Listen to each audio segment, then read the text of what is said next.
Imagine this. You're 38, finally pregnant with your miracle baby after years of heartbreak and miscarriages. You're clutching that precious ultrasound photo in the rain-soaked parking lot when your husband's forgotten phone buzzes. One glance at the message from his young, brilliant business partner, Victoria.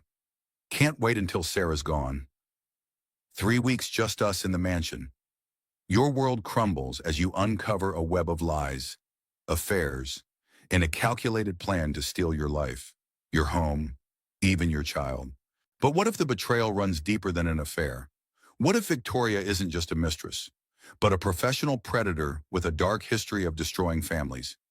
In Buried Secrets, a pregnant wife's ultimate betrayal, join Sarah Morrison on a heart-pounding journey from devastated wife to fierce warrior, uncovering shocking twists, hidden conspiracies, and a fight for survival that will leave you breathless. Will Sarah expose the truth and protect her daughter? Or will Victoria's master plan bury her forever? Stick around to find out every gripping detail. If this has you hooked, smash that like button to show your support. Drop a comment with what you do in Sarah's shoes. Share this thriller with a friend who loves drama, and subscribe with notifications on so you never miss a story like this. Let's dive in. The rain drummed against the windshield of Sarah Morrison's Range Rover like 1,000 tiny heartbeats, each drop racing down the glass in chaotic patterns that mirrored the confusion swirling in her mind. At 38, she had thought she knew what happiness looked like. It was supposed to be this moment, sitting in the parking lot of Dr. Patel's office, clutching the first ultrasound photos of her miracle baby after 3 devastating miscarriages. Her fingers traced the black and white image of her 6-month-old daughter, a perfect little profile that had taken her breath away just minutes ago. After years of fertility treatments, hormone injections, and the crushing weight of empty promises, this pregnancy had been different. This time, everything was going according to plan. The baby was healthy, growing strong, and James had finally seemed like the husband she had married 15 years ago. Sarah glanced at the passenger seat where James's iPhone lay forgotten, its screen still glowing from his last text. He had been so distracted during the appointment, checking his phone constantly while Dr. Patel showed them their daughter's tiny fingers and toes. When the device had slipped from his jacket pocket as they rushed to the car, Sarah had automatically picked it up, intending to hand it back. But James was already gone, called away to an urgent business meeting with his partner, Victoria Chen. Always Victoria these days. The brilliant 28-year-old tech prodigy who had joined Morrison Dynamics 18 months ago and somehow become indispensable to every aspect of James's life. The phone buzzed in Sarah's palm, and instinctively, she glanced down. The message preview made her blood run cold.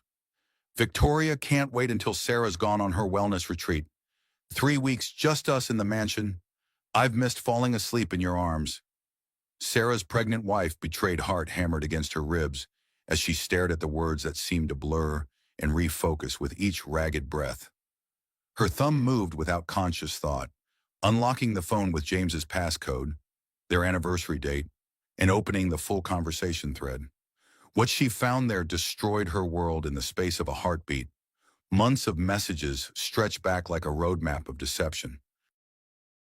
James and Victoria discussing intimate details of their relationship, making plans for romantic getaways, sharing photos that made Sarah's stomach lurch with recognition.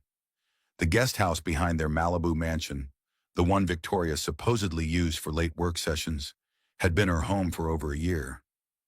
Sarah's been so emotional lately with the pregnancy hormones.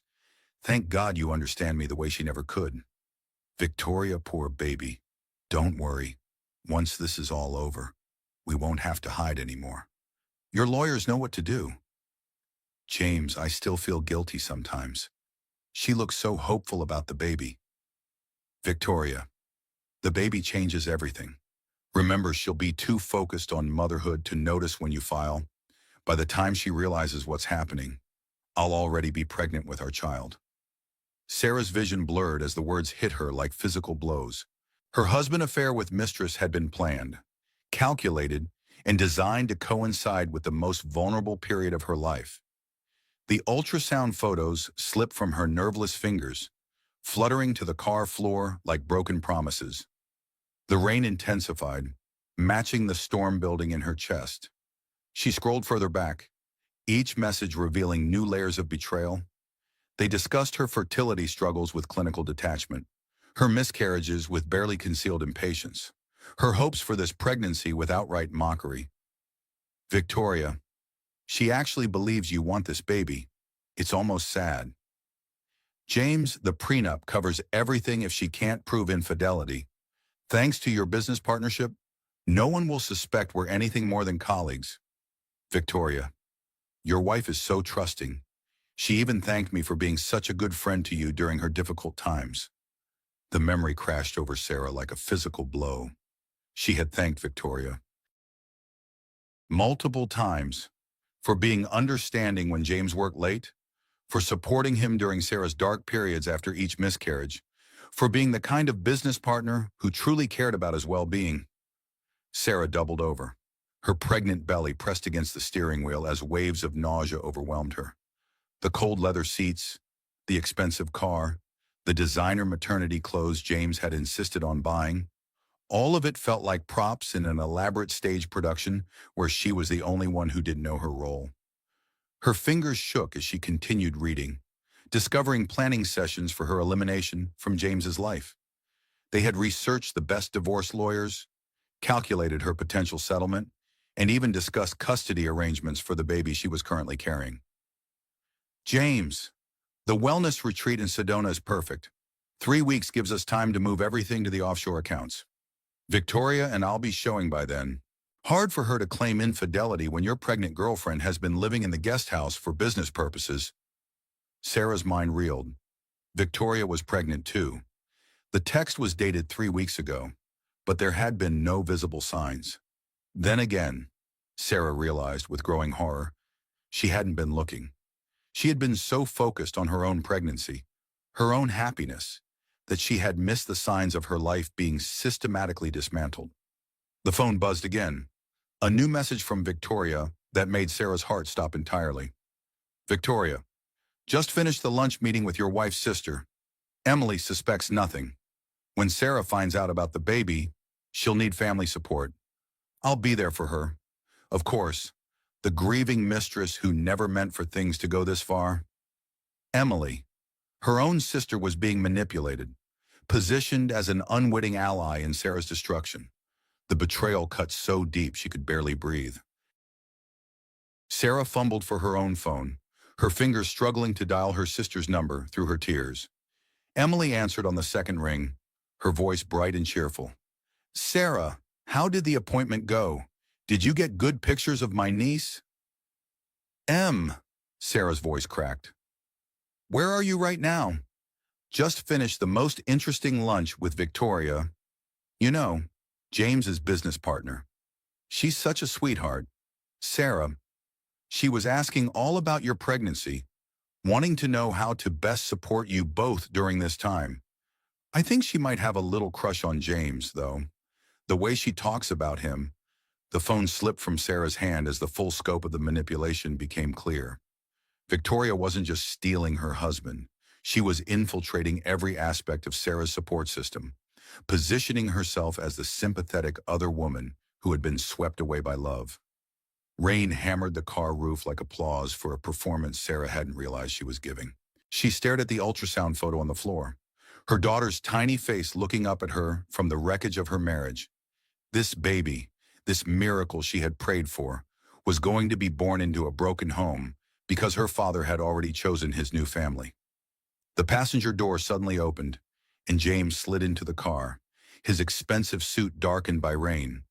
He was smiling, the kind of warm, genuine expression that had made her fall in love with him in college. Sorry about that, sweetheart. Victoria needed to go over the Henderson contract details. You know how she is about crossing every T. He reached for his phone, and Sarah watched his face carefully as she handed it over. Not even a flicker of concern that she might have seen something. How was your call with your sister? He asked, starting the engine. Emily mentioned she was meeting Victoria for lunch. The casual way he mentioned it, as if it were coincidence rather than orchestration, made Sarah's stomach clench. She managed a weak smile, her acting skills apparently better than she had imagined. Fine. Emily thinks Victoria is lovely. She is, James agreed, pulling out of the parking lot. We're lucky to have her as a partner. She really understands the business in a way that... He trailed off, but Sarah could fill in the blanks, in a way that Sarah never had, in a way that mattered more than 15 years of marriage. As they drove home to their Malibu mansion, the house where Victoria had been living in secret for over a year, Sarah closed her eyes and tried to process the magnitude of her situation. She was 7 months pregnant, financially dependent on a man who was actively planning her destruction, and completely isolated from anyone who might help her see the truth. But there was something else in those messages, something that nagged at the edge of her consciousness. Victoria's confidence about the pregnancy timeline, her certainty about legal proceedings, her detailed knowledge of Sarah's personal life, it all felt too practiced, too perfect. Sarah opened her eyes and looked at her reflection in the rain-streaked window. The woman staring back was older, tired, and wounded. But she wasn't broken. Not yet. And somewhere in the careful choreography of her betrayal, Victoria and James had made a mistake. They had underestimated the woman they were destroying. As they pulled into their circular driveway, Sarah noticed lights on in the guest house where Victoria supposedly worked late into the night on business proposals. Now she knew what kind of proposals were really being made in that cozy space, and something cold and determined settled in her chest. James helped her out of the car with gentle solicitude, his hand protective on her back as they walked to the front door. He was still playing the devoted husband, still maintaining the facade that was apparently scheduled to crumble in just a few weeks when she left for Sedona. "I'm going to check on Victoria," he said as they entered the marble foyer. "Make sure she got home okay from the meeting." Sarah nodded, watching him walk across their perfectly manicured backyard toward the guest house where his pregnant mistress waited. The rain had stopped, and evening light filtered through the windows of their multi-million-dollar home, highlighting the fresh flowers Victoria had arranged, the art she had helped select, the life she had been quietly infiltrating for months. But as Sarah climbed the stairs to their bedroom, ultrasound photos clutched in her hand. She wasn't thinking about what she was losing. She was thinking about what she was going to do about it. Because if Victoria Chen thought she could systematically destroy Sarah Morrison without a fight, she was about to learn exactly how wrong she was. The game was just beginning. Sarah Morrison had always prided herself on being the kind of woman who had it all together. Even now, sitting in her pristine white kitchen at 6 in the morning, measuring out organic prenatal vitamins and preparing fresh squeezed orange juice, she maintained the routine that had defined her life for the past decade. But today, everything felt different. Today, she was performing the role of the perfect wife while secretly planning her escape from a marriage that had become a trap. 3 days had passed since the ultrasound revelation, and Sarah had done what she did best: research. Her background in marketing had taught her the importance of understanding your competition, and Victoria Chen had just become the most important project of her life. The guest house lights had been on until nearly midnight each of the past 3 nights. Sarah had watched from her bedroom window as James made his increasingly frequent business visits, sometimes returning to the main house, sometimes staying until dawn. Each time, Sarah pretended to be asleep, listening to his careful footsteps on the hardwood floors as he slipped back into their bed. But Sarah wasn't sleeping. She was planning. The first step had been obvious: hire a professional. Maria Gonzalez came highly recommended by Sarah's divorce attorney friend, Rebecca. Though Sarah had been careful not to reveal why she needed a private investigator, Rebecca thought it was about protecting assets during a business deal, not uncovering a heartbreaking family drama that would make The Good Wife look like a romantic comedy. Maria was everything Sarah had hoped for: mid-40s, sharp-eyed, and completely unimpressed by wealth or status. She had listened to Sarah's story without judgment, taking notes on a tablet while asking pointed questions that revealed the true scope of what they were dealing with. "Mrs. Morrison," Maria had said, her slight Boston accent lending authority to her words. In 20 years of doing this work, I've learned that when a betrayal feels disorganized, it usually is. Your instincts are correct. This isn't just an affair, it's a hostile takeover. Now, as Sarah prepared James's favorite breakfast, she thought about the folder hidden in her car that contained Maria's initial findings. The woman her husband was destroying their marriage for had a history that read like a masterclass in manipulation. Victoria Chen wasn't just ambitious. She was a professional relationship destroyer. Maria had traced Victoria's background through 3 previous companies, 3 previous marriages that had ended with the wives losing everything, and 3 previous identities. The woman currently living in Sarah's guest house had been Victoria Walsh in Miami, Victoria Sanders in Dallas, and Victoria Martinez in Phoenix. Each time, she had targeted successful men with vulnerable wives, integrated herself into their businesses and personal lives, and systematically dismantled their marriages from the inside. But the most devastating discovery was still to come. "Good morning, beautiful," James said, appearing in the kitchen doorway with the warm smile that had once made her feel like the luckiest woman alive. He was already dressed in his navy Tom Ford suit, the one Victoria had helped him select during a business shopping trip to Beverly Hills. "Morning," Sarah replied, her voice steady despite the storm in her chest. "How did you sleep, Ro? Like a baby?" He lied smoothly, accepting the coffee she handed him. "Victoria and I finally cracked the Henderson deal. We were up late going over the final details." Sarah nodded, watching his face carefully. The ease with which deception rolled off his tongue was remarkable. 15 years of marriage, and she was just now discovering that her husband was a masterful liar. "That's wonderful," she said, moving to the stove to flip his eggs over easy, just the way he liked them. "Victoria works so hard. I should probably invite her for dinner soon. To celebrate." James tensed almost imperceptibly, a micro-expression that Sarah might have missed if she hadn't been watching for it. "She's incredibly busy right now. Maybe after the Henderson deal closes." Always deflecting, always protecting Victoria's time and space. Sarah wondered how many other wives had stood in their kitchens, making breakfast for husbands who were already planning their exits.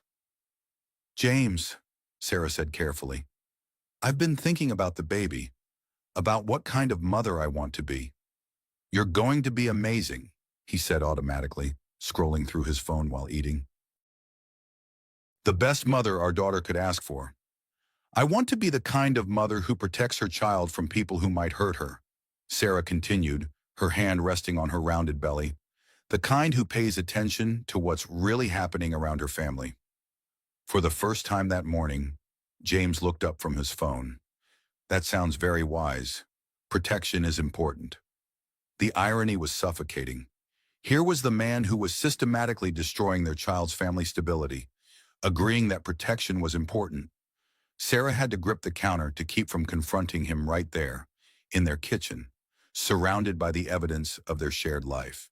Instead, she smiled and kissed his cheek as he left for work, watching from the window as he walked across the yard to collect Victoria for their commute to the office.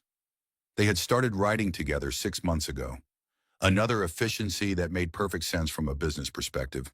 The moment James's Tesla disappeared down their driveway, Sarah was in her car, driving to meet Maria at a small cafe in Venice Beach. They had chosen the location carefully, far enough from Malibu to avoid accidental encounters, public enough to discourage eavesdropping. Maria was already waiting in a corner booth, her laptop open and a thick manila folder beside her coffee cup. The expression on her face told Sarah that the news wasn't good. "I found the footage you asked about," Maria said without preamble, sliding a tablet across the table. "But I need to warn you, Mrs. Morrison, this is going to be very difficult to watch." Sarah's hands trembled as she accepted the tablet. The security footage from their home system was time-stamped 3 months ago, the day of her mother's funeral. Sarah remembered that day with crystal clarity, the overwhelming grief, the way James had held her as she sobbed, his gentle insistence that she stay overnight at her sister's house because being alone in the mansion would be too painful. He had been right about the pain, just wrong about the source. The footage showed James and Victoria entering the main house together less than an hour after Sarah had left. They moved through her home with casual familiarity. Victoria stopping to rearrange flowers in the foyer, James opening a bottle of wine from their private collection. They talked and laughed, their body language intimate and comfortable, as if this were routine. Then they disappeared upstairs, toward the master bedroom Sarah shared with her husband. Sarah's vision blurred as she watched the timestamp count forward. 30 minutes, an hour, 90 minutes of her husband and his mistress in her bed while she grieved her mother's death. When they finally reappeared, Victoria was wearing one of Sarah's silk robes, and James was carrying fresh sheets to the laundry room. They had made love in Sarah's bed, then changed the sheets like thoughtful house guests. Sarah bolted from the booth, barely making it to the restaurant's bathroom before the morning's orange juice came back up. She knelt on the cold tile floor, her pregnant belly pressed against the toilet seat, and sobbed until her throat was raw. When she finally returned to the table, Maria was waiting with tissues and a glass of water. "I'm sorry you had to see that," Maria said gently, "but you needed to know the timeline. The affair started during your fertility struggles. Victoria specifically targeted you during your most vulnerable period." Sarah's midlife betrayal story was even worse than she had imagined. "How long have you known?" she whispered. "Based on the digital evidence." 18 months. Victoria researched your family extensively before applying for the position at Morrison Dynamics. She knew about your miscarriages, your mother's illness, your financial dependence on James. Everything. Maria opened the folder and spread documents across the table like a dealer revealing cards. Bank statements, travel records, hotel reservations, all painting a picture of a relationship that had been carefully constructed to coincide with Sarah's greatest struggles. Every time you lost a pregnancy, Victoria was there to comfort James. Every time you had a difficult day, she was available with understanding and support. She positioned herself as everything you couldn't be during your darkest periods. The manipulation was breathtaking in its thoroughness. Sarah thought about all the times she had apologized to James for being emotional, for needing space to grieve, for not being the wife she used to be, all while Victoria waited in the wings, ready to provide whatever James felt he was missing. "There's more," Maria said, pulling out a separate folder. Victoria's previous targets all followed similar patterns. Successful men with wives facing health challenges, fertility issues, or family crises. She researches their vulnerabilities, applies for positions in their companies, and slowly replaces them in every aspect of their husbands' lives. Sarah stared at the photos of Victoria's previous victims. 3 women, all roughly Sarah's age, all with the same hollow expression of women who had lost everything they thought was permanent. Wives who had trusted the wrong people, believed in promises that were already broken before they were made. "What happened to them?" Sarah asked, though she wasn't sure she wanted to know. Divorced, financially devastated, and isolated from their support systems. Victoria is very good at making the wives look unstable during proceedings. Emotional outbursts, accusations that seem paranoid, behavior that appears irrational to outside observers. The pattern was forming in Sarah's mind like a photograph developing in chemicals. Victoria wasn't just stealing her husband. She was setting Sarah up to lose everything, including custody of their daughter. "But here's the thing," Maria continued, leaning forward. "Victoria has never dealt with a target who discovered the truth this early in the process. You have advantages the other women didn't have."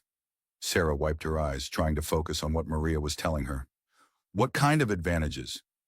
"You're financially sophisticated. You have professional connections. And most importantly, you're still pregnant. Victoria's previous victims were all post-fertility or dealing with chronic health issues. Your pregnancy gives you legal protections and public sympathy that the others didn't have." For the first time in days, Sarah felt something other than despair. Hope was dangerous. She knew, but it was also powerful. "What do we do next?" she asked. Maria smiled, and Sarah saw something predatory in her expression. "We investigate Victoria the same way she investigated you. We find her vulnerabilities. her mistakes, her lies, and then we use them to protect you and your daughter. As they planned their next steps, Sarah felt a shift in her mindset. She was no longer the victimized wife, the woman who had been betrayed and abandoned. She was a mother protecting her child, a woman fighting for her future, and a force that Victoria Chen had seriously underestimated. The perfect life had been a perfect lie, but Sarah was done being a character in someone else's story. She was ready to write her own ending. The revelation came on a Tuesday morning when Sarah was supposed to be at her weekly prenatal yoga class in Santa Monica. Instead, she was sitting in Maria's surveillance van outside the Morrison Dynamics headquarters, watching her husband's office building through high-powered cameras while the private investigator explained exactly how comprehensive Victoria's manipulation had been. Professional husband affair with mistress operations follow patterns, Maria said, adjusting the focus on a telephoto lens. Victoria's been running the same playbook for 7 years, and she's perfected it to an art form. On the laptop screen between them, Maria had compiled a timeline that read like a military campaign. Victoria had spent 3 months researching James before ever applying for the position at Morrison Dynamics. She had studied his business history, his marriage patterns, his social media presence, and most devastatingly, Sarah's fertility struggles that had been documented in a blog she had kept during their first rounds of IVF. She knew about every miscarriage, every failed implantation, every hormonal breakdown you went through, Maria explained, pulling up archive posts from Sarah's blog. She positioned herself as the anti-Sarah Young, fertile, emotionally available when you couldn't be. Sarah stared at her own words on the screen, posts she had written during her darkest moments, thinking she was connecting with other women who understood infertility's particular brand of grief. Instead, she had been providing a roadmap for her own destruction. I wrote about everything, Sarah whispered. How James and I were struggling to connect, how the treatments were affecting our intimacy, how I felt like I was failing as a wife. Victoria read every word, Maria confirmed. Then she crafted her entire personality around being your opposite. When you were struggling with hormones, she was steady. When you needed space to grieve, she was available. When you felt sexually inadequate, she became the perfect office wife. The term office wife hit Sarah like a physical blow. That's exactly what Victoria had become. The woman who understood James's business pressures, who celebrated his victories, who provided emotional support during challenging deals.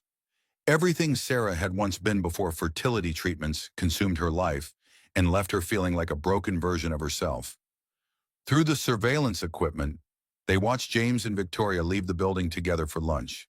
Even from a distance, their body language told the story, his hand on her lower back as they walked, her animated conversation that made him laugh, the casual intimacy of a couple who had moved far beyond professional boundaries. We need to get closer, Sarah said, surprising herself with the steadiness of her voice.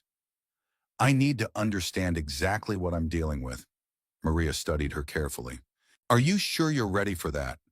Seeing them together in public is different from looking at security footage. Sarah thought about her daughter, currently doing somersaults in her belly, blissfully unaware that her family was being systematically destroyed before she was even born. I'm ready. They followed James and Victoria to Il Cielo, an intimate Italian restaurant in Beverly Hills that Sarah recognized with a sick lurch. It was where James had taken her for their 5th anniversary, where he had promised they would bring their children someday for family celebrations. Maria parked across the street with a clear view of the outdoor patio where James and Victoria were being seated. Through the surveillance equipment, Sarah could see Victoria's hand resting casually on James's thigh as they studied their menus, could watch her lean in to whisper something that made him smile with genuine warmth. The woman destroying her marriage was beautiful in a completely different way than Sarah, where Sarah was blonde and soft around the edges, especially now with pregnancy.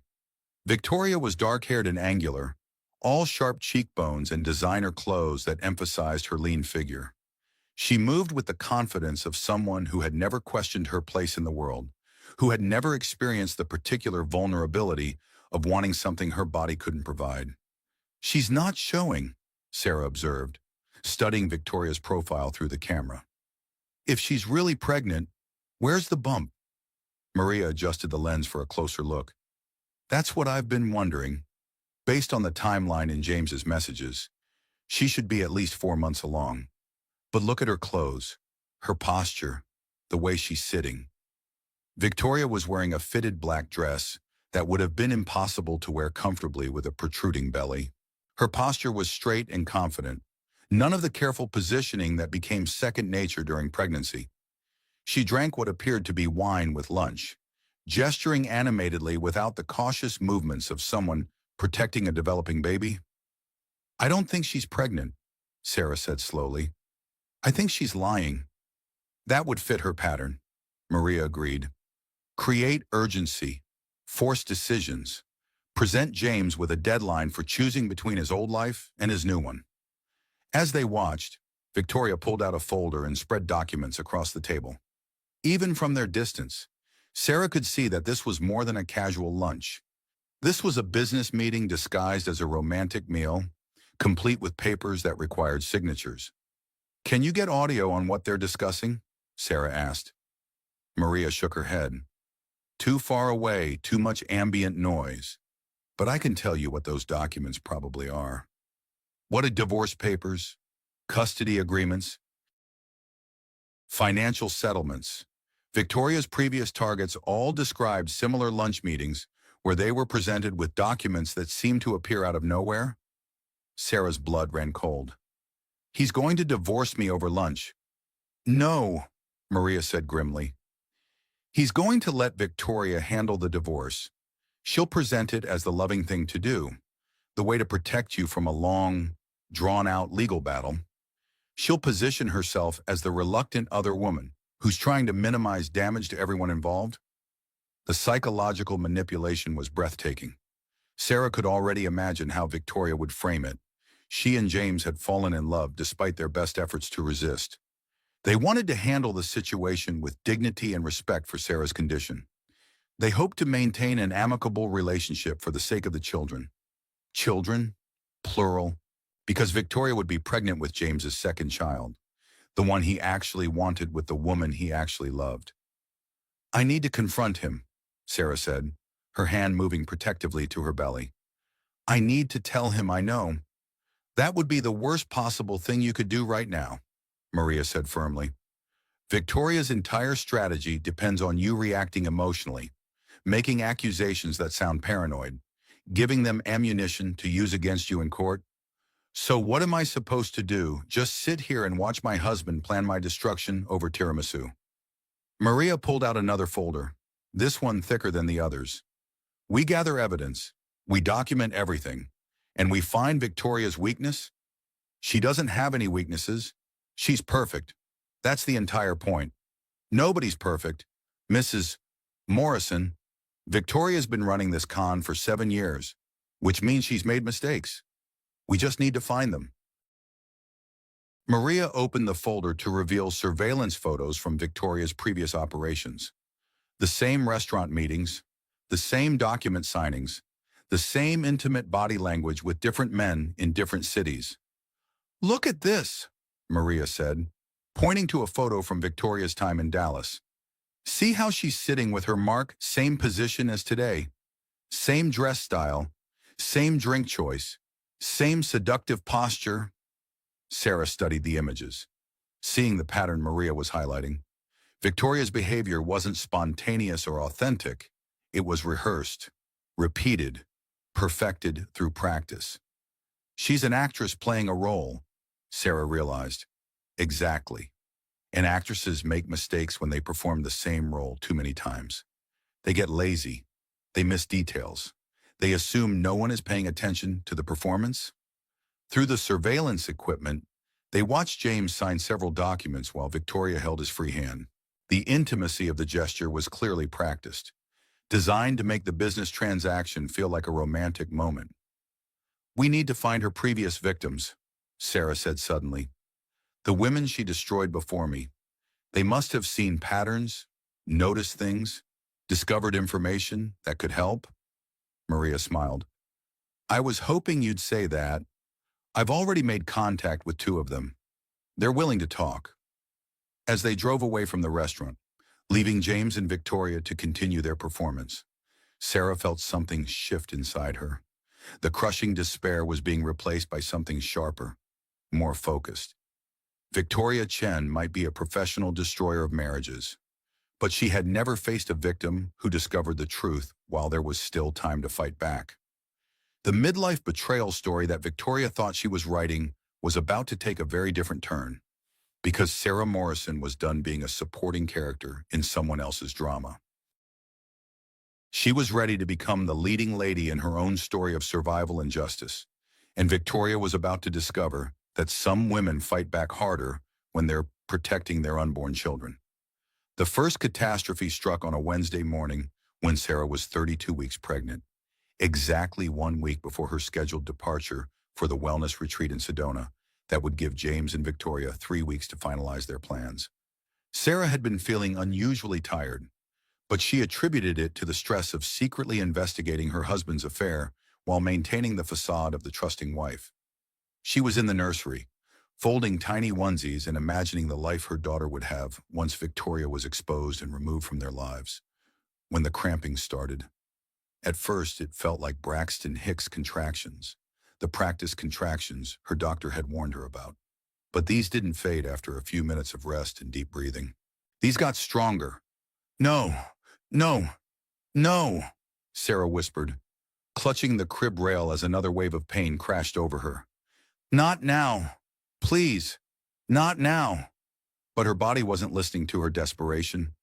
The contractions were coming every 5 minutes, hard enough to take her breath away, and when she felt the warm gush of fluid between her legs, she knew with horrible certainty that her daughter was coming 8 weeks too early. Sarah managed to call 911 before the next contraction doubled her over, and by the time the paramedics arrived, she was on her bathroom floor, screaming for her baby's life while James's phone went straight to voicemail. The ambulance ride to Cedars-Sinai was a blur of sirens and medical equipment, and paramedics asking questions Sarah couldn't focus on answering. All she could think about was the statistics her fertility doctor had drilled into her head. Babies born at 32 weeks had good survival rates, but they faced weeks or months in the NICU, potential developmental delays, breathing problems, feeding issues. Her daughter wasn't supposed to enter the world fighting for every breath. She was supposed to be born full-term and healthy into a stable, loving family that existed only in Sarah's increasingly desperate imagination. Mrs. Morrison, we need you to try to slow down the labor, Dr. Martinez was saying as they wheeled her into the delivery room. We're going to give you medication to try to stop the contractions. Where's my husband? Sarah gasped between contractions. Someone needs to call James. He needs to be here. But James's phone continued going to voicemail. And when the hospital finally reached Morrison Dynamics, they were told he was in an important meeting and couldn't be disturbed. Sarah's sister Emily was in New York on business. Her parents were dead, and the only person she could think to call was Maria, who arrived at the hospital just as the doctors gave up trying to stop Sarah's labor. Your daughter is coming today, Dr. Martinez announced. We're going to do everything we can to make sure she's okay. Emily Rose Morrison was born at 3:47 p.m., weighing 3 pounds and 11 ounces, and Sarah got exactly 30 seconds to see her daughter's tiny, perfect face before the NICU team whisked her away to the specialized unit, where she would spend the next several months learning how to breathe and eat and exist in a world she wasn't supposed to enter for another 2 months. James arrived 20 minutes later, his face pale with what looked like genuine concern, until Sarah saw Victoria hovering in the hallway behind him. Even during his wife's medical emergency, even during the premature birth of his daughter, he had brought his mistress to the hospital. Sarah, my God, James said, rushing to her bedside. Are you okay? Is the baby okay? They told me she was born early. Sarah stared at him through the haze of medication and exhaustion and grief. This man who was supposed to protect her and their child had been unreachable during the most terrifying moments of her life, because he was probably planning their destruction with the woman who was now pretending to comfort him in the hallway. She's in the NICU, Sarah said, her voice flat and emotionless. She's fighting for her life. But she's going to be okay, James pressed. The doctors said she's going to be okay. I don't know, Sarah whispered. Nobody knows. For the next 3 hours, while Emily struggled to breathe on her own and Sarah recovered from delivery, Victoria maintained a vigil in the waiting room. She brought James coffee, held his hand when he broke down crying, and provided exactly the kind of emotional support that Sarah couldn't offer from her hospital bed. The second catastrophe arrived via FedEx the following morning, while Sarah was trying to pump breast milk for a daughter she couldn't hold. The legal documents were delivered to her hospital room with a kind of efficiency that suggested they had been prepared well in advance of Emily's early arrival. Victoria Chen was suing for palimony, claiming she had been in a common-law marriage with James Morrison for over a year. She was demanding half of Morrison Dynamics, half of the Malibu mansion, and ongoing financial support for the child she claimed to be carrying. But the most devastating part of the lawsuit wasn't the financial demands. It was the detailed documentation of Sarah's unstable mental health during her pregnancy. Victoria had compiled a psychological profile that painted Sarah as an emotionally volatile woman who posed a potential threat to her newborn daughter. The documents cited Sarah's fertility blog posts about depression and anxiety during IVF treatments. They referenced her obsessive behavior regarding Victoria's role in the company, which Victoria claimed had escalated to stalking and harassment. They included testimony from Emily, Sarah's own sister, describing Sarah's recent paranoid accusations about Victoria and James. Sarah realized with growing horror that every conversation she'd had with Emily about her suspicions had been carefully relayed to Victoria, who had used them as evidence of Sarah's deteriorating mental state. Her sister, trying to be supportive, had provided ammunition for Sarah's destruction. "This is insane," Sarah told her lawyer, Rebecca, who had rushed to the hospital after receiving the documents. "This is all lies." "It doesn't matter if it's lies," Rebecca said grimly. "It matters if they can make it look true. And Victoria has done an excellent job of creating a paper trail that supports her narrative." The third catastrophe was already building while Sarah tried to process the legal assault on her sanity and her future. Victoria's claims about Sarah's mental health had been leaked to several gossip blogs, and by that evening, the story was trending on social media.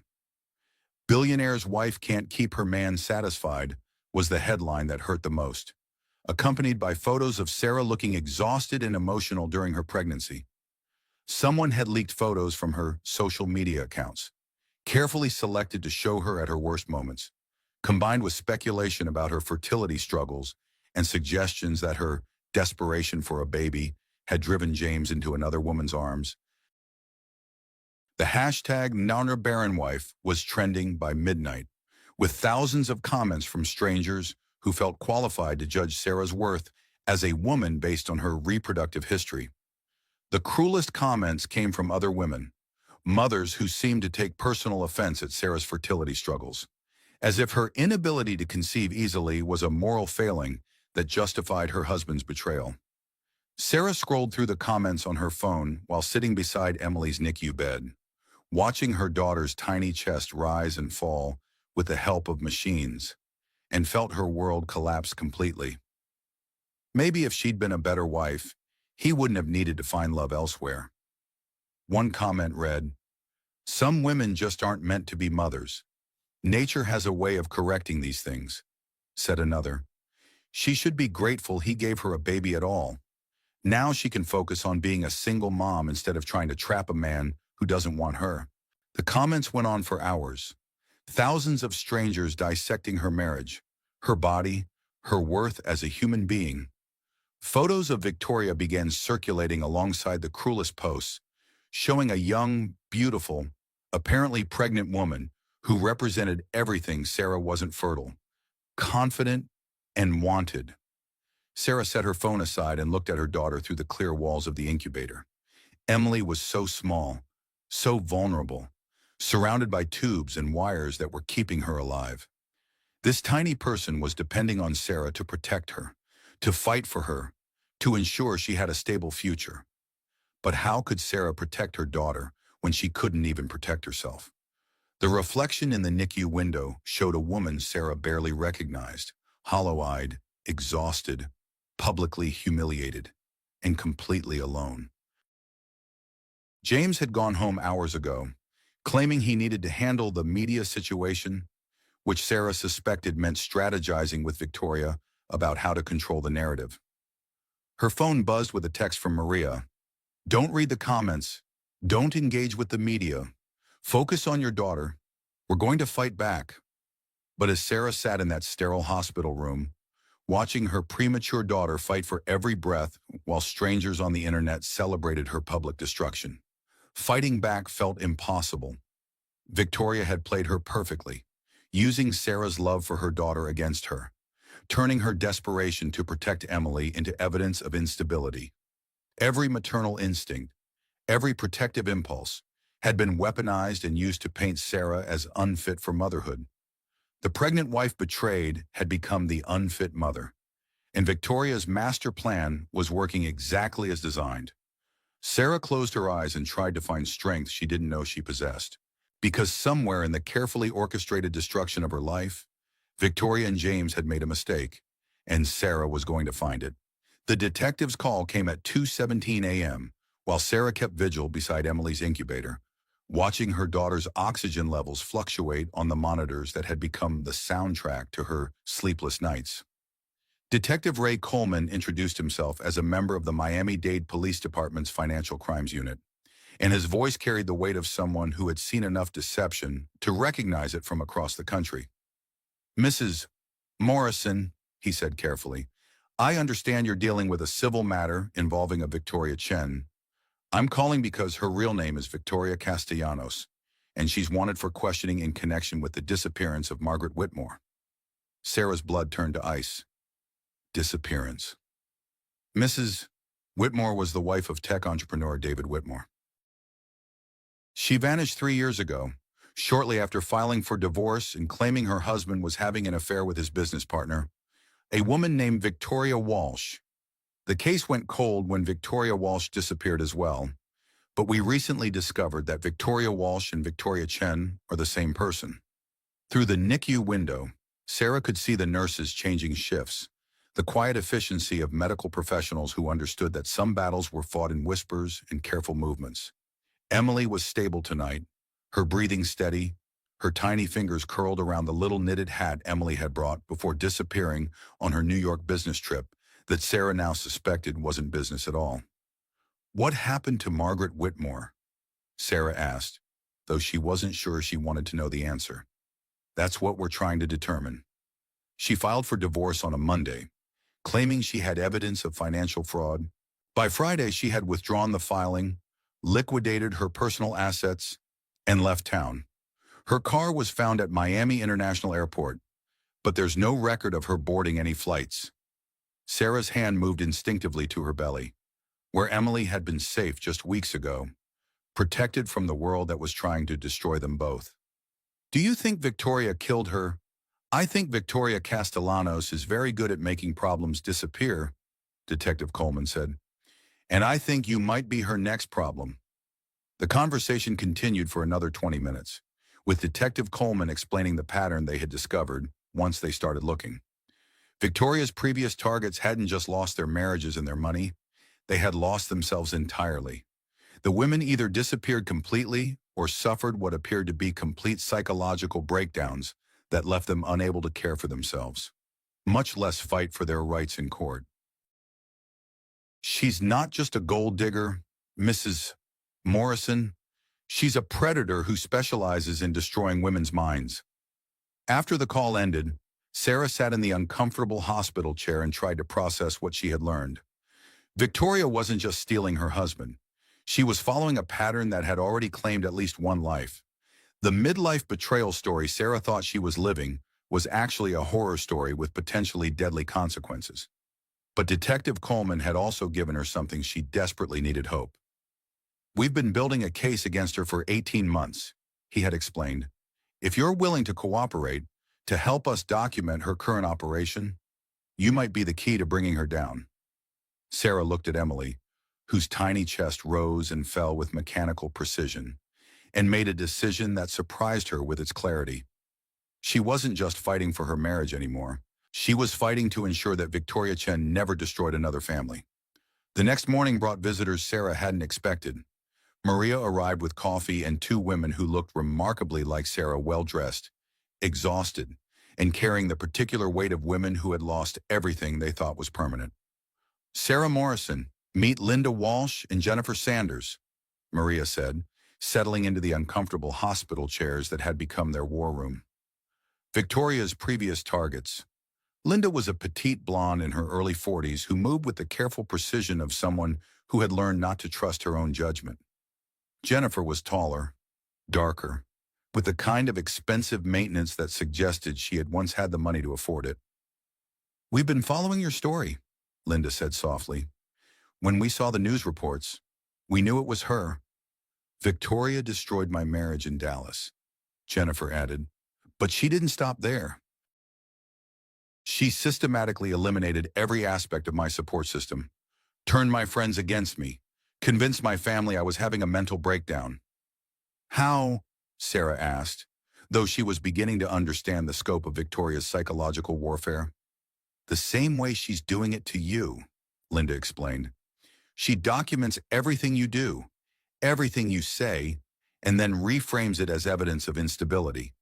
Your fertility struggles become evidence that you're obsessed with pregnancy. Your investigation of her becomes evidence that you're paranoid and potentially dangerous."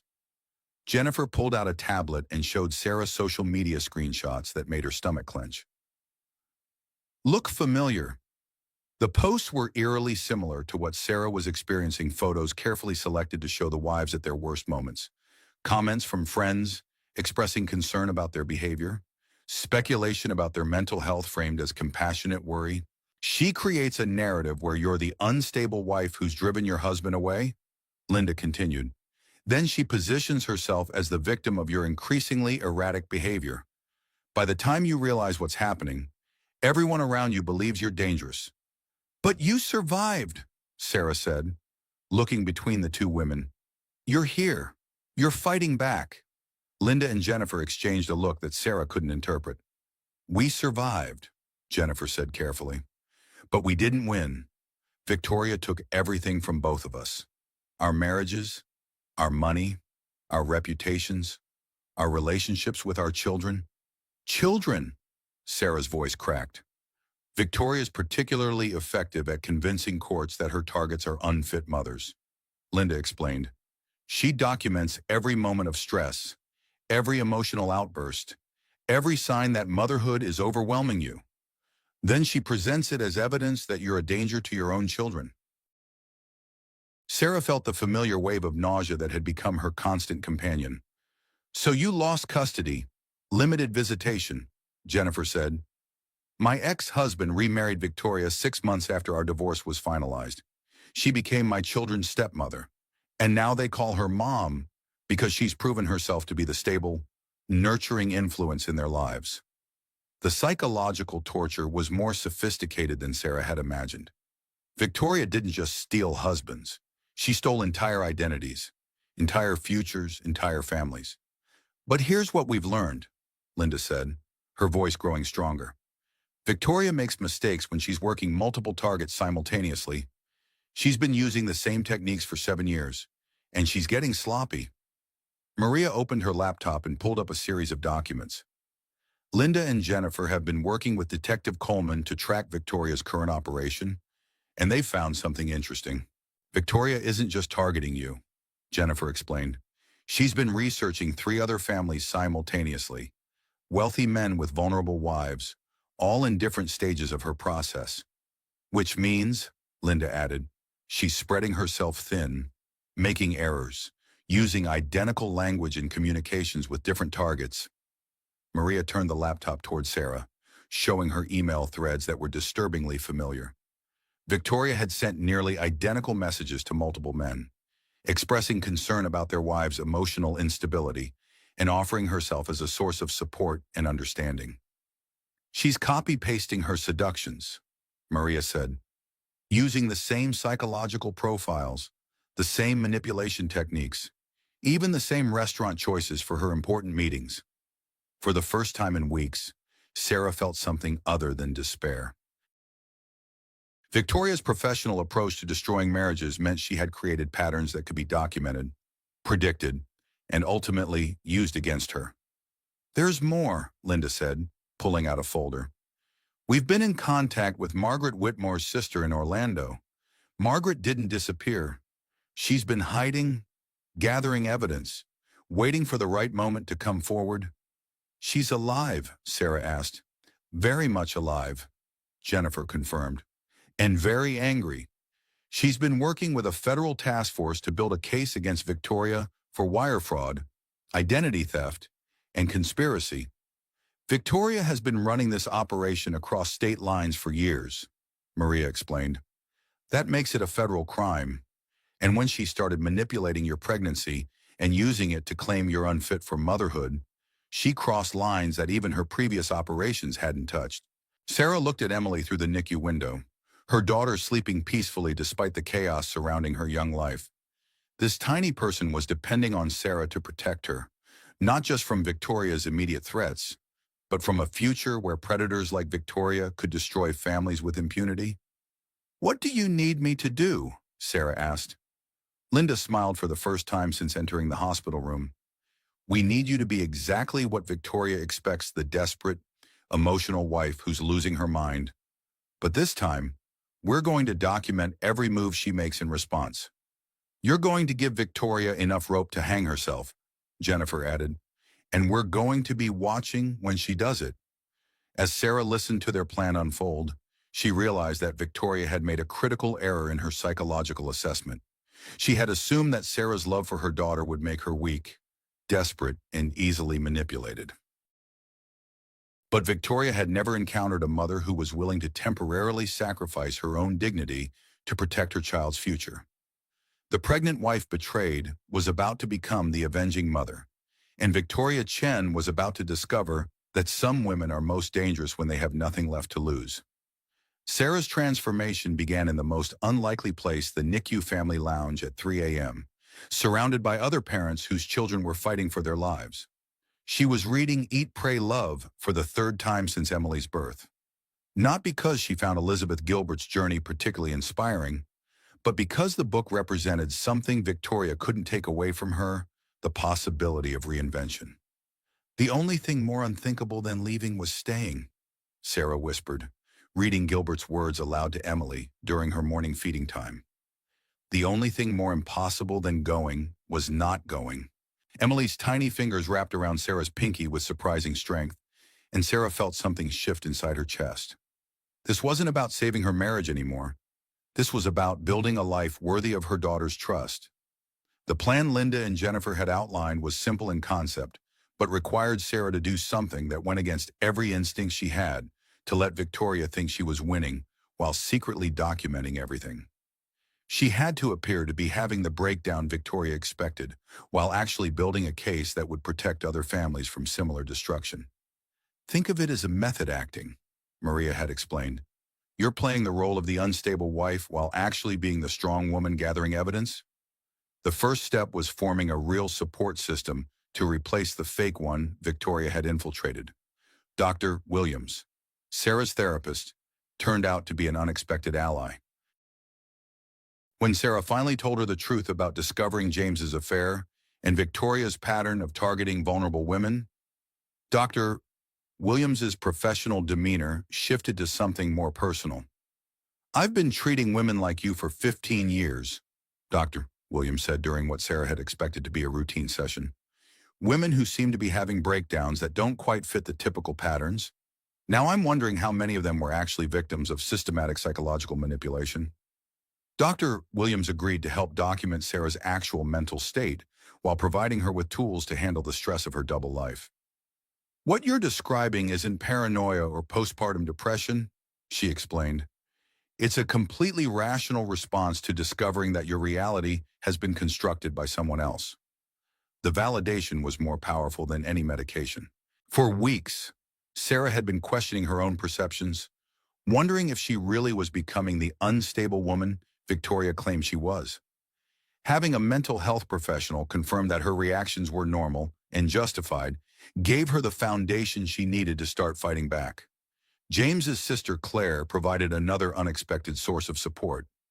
She arrived at the hospital unannounced on a Thursday afternoon, carrying flowers and wearing an expression Sarah had never seen before, guilt mixed with determination. "I need to tell you something," Claire said without preamble. "About Victoria, about things I noticed but didn't think were important." Claire had spent Christmas dinner at their house 6 months ago, back when Sarah still believed Victoria was simply James's dedicated business partner. But Claire had noticed things that Sarah, in her pregnancy-induced exhaustion, had missed. "Victoria knew where everything was in your kitchen," Claire explained. "Not just the obvious things like glasses and plates, but the specialized items like your good measuring cups and your mother's recipe box. She moved through your house like she lived there." "She did live there," Sarah said bitterly. "In the guest house." "No, Sarah. She moved through the main house like she lived there. She knew which bathroom upstairs had the good towels, which bedroom had the best lighting for reading. She had been spending time in your private spaces when you weren't there." The revelation shouldn't have been surprising given everything else Sarah had discovered, but it still felt like a violation of a different magnitude. Victoria hadn't just been stealing her husband. She had been living in Sarah's home, using her belongings, occupying her space. "There's more," Claire continued. "I overheard her on the phone that night. She was talking to someone about timeline adjustments and backup plans. It sounded like a business conversation, but she was discussing you and James like you were a project." Claire's observations, combined with Detective Coleman's investigation and the evidence Linda and Jennifer had gathered, painted a picture of Victoria as someone who operated multiple cons simultaneously. She wasn't just a woman who had fallen in love with a married man. She was a professional who specialized in destroying families for profit. But the most important piece of Sarah's new support system was the unexpected ally she found in Dr. Michael Chen, Emily's primary NICU physician. Dr. Chen was exactly the kind of man Sarah would have been attracted to in another life: intelligent, compassionate, and completely unimpressed by wealth or status. He treated Emily with the same careful attention he gave to every baby in his care, regardless of their parents' ability to pay or their family circumstances. "Your daughter is a fighter," he told Sarah during one of their daily updates. "Premature babies often have an extra reserve of determination. It's like they know they have to work harder than other children." Sarah found herself looking forward to these conversations, not because she was romantically interested in Dr. Chen, but because he represented something she had almost forgotten existed: a man who kept his promises, who showed up when he said he would, who treated her with respect and honesty. "Can I ask you something personal?" Dr. Chen said one evening while they watched Emily sleep. "Are you taking care of yourself during all this? I know the NICU can be overwhelming, but you look like you're carrying more stress than just your daughter's health."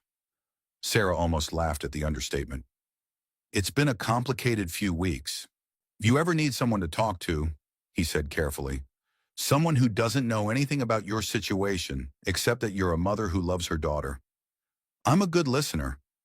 The offer was so simple, so free of agenda or manipulation, that Sarah almost started crying right there in the NICU. When had she become so accustomed to deception that basic human kindness felt like a miracle? "Thank you," she said. "I might take you up on that." As Emily grew stronger and Sarah's secret investigation deepened, she began to understand what Elizabeth Gilbert had meant about the difference between leaving and staying. Sarah wasn't leaving her marriage. Her marriage had already left her. She was simply catching up to reality and deciding what to build in its place. The evidence against Victoria was mounting. Maria had documented financial irregularities at Morrison Dynamics that suggested Victoria had been systematically draining company accounts into offshore investments that would be impossible to trace during divorce proceedings. Linda and Jennifer had connected Victoria to two additional families in Seattle and Phoenix, both following identical patterns of infiltration and destruction. But the most damning evidence came from an unexpected source: Victoria herself. Sarah was visiting Emily late one evening when she heard voices in the hospital corridor outside the NICU. James and Victoria were having what they clearly thought was a private conversation, unaware that Sarah was still in the building. "The wife is becoming a problem," Victoria was saying. "She's been asking too many questions, making too many calls. We need to accelerate the timeline." "Sarah's just stressed about the baby," James replied. "Once Emily comes home and things settle down—" "James, listen to me. Your wife is not going to settle down. She's investigating us. She hired a private investigator. She's been talking to lawyers." Sarah pressed herself against the wall, her heart pounding as she listened to them discuss her like she was a business obstacle to be managed. "How do you know that?" James asked. "Because I've been monitoring her communications. Email, phone records, credit card statements. She's building a case against us." The casual way Victoria admitted to stalking her was chilling, but what came next was worse. "So what do we do?" James asked. "We implement the backup plan, the one we discussed for handling resistant targets." "Victoria, I'm not comfortable with—" "Your comfort isn't the priority here, James. Your wife is threatening everything we've worked for. She could expose the entire operation, not just what we're doing to her." Operation. Victoria had just confirmed that Sarah's destruction was part of a larger business plan, exactly as Detective Coleman had suspected. "What's the backup plan?" James asked, and Sarah held her breath waiting for the answer. "Involuntary commitment. We document her increasingly erratic behavior, get testimony from family and friends about her declining mental state, and have her committed for psychiatric evaluation. Once she's been institutionalized, even temporarily, her credibility in any legal proceeding becomes worthless." Sarah's blood turned to ice. Victoria wasn't just planning to destroy her reputation. She was planning to have her declared mentally incompetent. "By the time she gets out," Victoria continued, "if she gets out, you'll have full custody of the baby, and I'll be established as the stable stepmother. Game over." As their voices faded down the corridor, Sarah remained frozen against the wall, processing what she had overheard. Victoria's backup plan was to have her institutionalized, separated from Emily, declared unfit for motherhood based on manufactured evidence of mental illness. But Victoria had made a critical error. She had revealed her plan while Sarah was in a position to record it. Sarah pulled out her phone and realized she had been recording voice memos for Emily, little messages she planned to save until her daughter was old enough to hear them. The recording function had captured the entire conversation. For the first time since discovering James's betrayal, Sarah smiled with genuine satisfaction. Victoria's confidence had made her careless, and that carelessness was about to become the foundation of her destruction. Sarah looked through the NICU window at Emily, who was sleeping peacefully, unaware that her mother had just recorded the evidence that would protect their future. "Your mama's learning how to fight, baby girl," Sarah whispered, "and we're going to win." The pregnant wife betrayed was becoming the warrior mother, and Victoria Chen was about to discover that some battles have consequences she never anticipated. The invitation to return home came on a Friday afternoon when Emily was 6 weeks old and finally stable enough for Sarah to consider leaving the hospital for more than a few hours at a time. James appeared in the NICU family lounge carrying coffee and wearing the expression Sarah had once found irresistibly charming, slightly sheepish, hopeful, and apparently sincere. "Sarah, we need to talk," he said, settling into the uncomfortable chair beside her. "About everything. About our marriage. About Victoria. About our future." Sarah looked up from the breast pump she had been cleaning, the mundane task that had become a meditation during Emily's long hospitalization. "What about our future? I've been thinking," James continued, his voice carrying the kind of weighted sincerity that Sarah now recognized as carefully rehearsed. "About what's really important, family, our daughter, the life we built together." For a moment, Sarah allowed herself to feel the flicker of hope that Victoria had predicted she would feel. This was the moment she had dreamed about during her darkest hours, James coming to his senses, choosing his family over his mistress, fighting for their marriage. "I want you to come home," he said, "to the mansion. Victoria has moved back to her apartment. We need time to reconnect, To figure out how to move forward as Emily's parents, Sarah studied his face carefully, looking for the micro-expressions Maria had taught her to recognize. The slight tension around his eyes that indicated stress. The way he touched his wedding ring when he was being dishonest. The careful modulation of his voice that suggested he was delivering lines rather than speaking from his heart. "What about the lawsuit?" Sarah asked. "Victoria's claims about your relationship." "Legal nonsense," James said dismissively. "My lawyers are handling it." Victoria was confused about our professional relationship, the stress of the business, the pressure of working so closely together. She developed feelings that weren't reciprocated. The lie was delivered with such practiced ease that Sarah almost admired its audacity. James was rewriting their entire story, casting Victoria as the delusional employee rather than his pregnant mistress, positioning himself as the loyal husband who had been misunderstood. "I want to believe you," Sarah said carefully, and she was surprised to realize that part of her statement was true. Despite everything she knew, despite the evidence she had gathered, there was still a part of her that wanted to return to the life they had shared before Victoria's arrival. "Then come home," James pressed. "Let's work on our marriage. Let's focus on Emily. Let's be the family we always planned to be." Sarah thought about the recording on her phone, Victoria's voice explaining the backup plan to have her institutionalized. She thought about Detective Coleman's investigation, Linda and Jennifer's warnings, and Margaret Whitmore's narrow escape from complete destruction. But she also thought about Emily, sleeping peacefully in her incubator, and the possibility that James might genuinely be choosing their family over whatever relationship he had built with Victoria. "Okay," Sarah said. "I'll come home." James's relief seemed genuine, and for a moment Sarah wondered if she was making a mistake.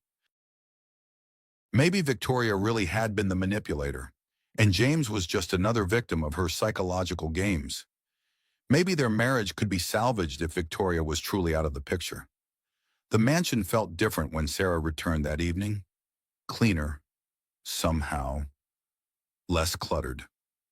The flowers Victoria had been arranging were gone, replaced by simpler arrangements that felt more like Sarah's aesthetic.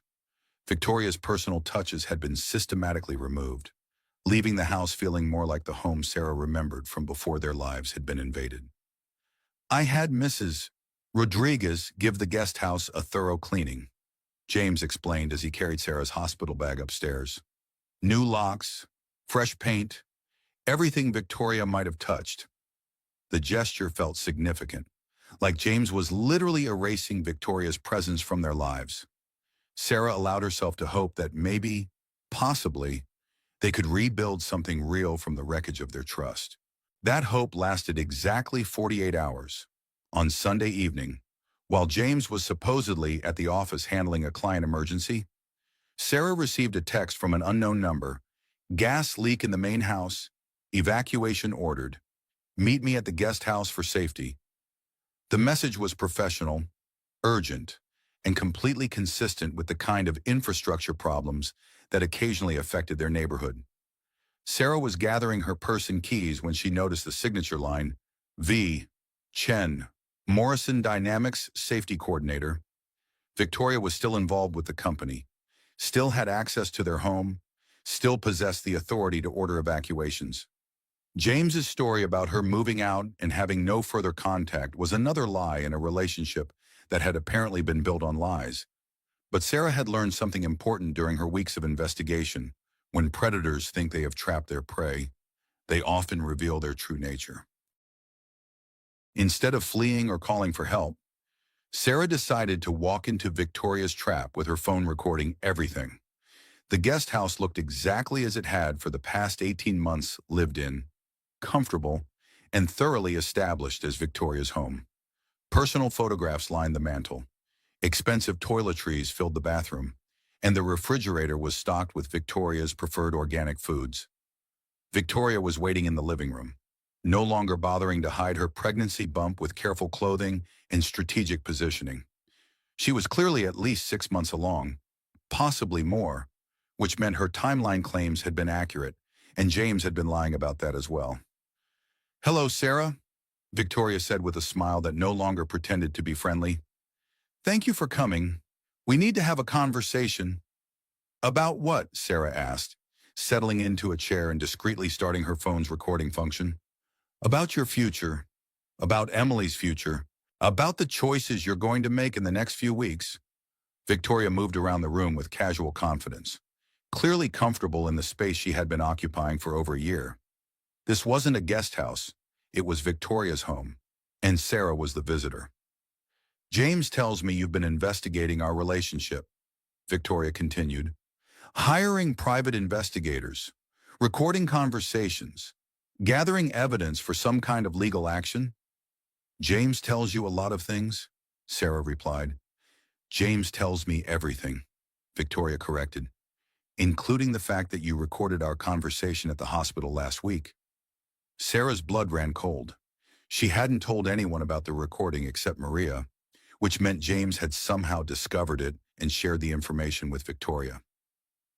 The recording where you discussed having me institutionalized? Sarah asked. Victoria laughed, a sound completely devoid of warmth.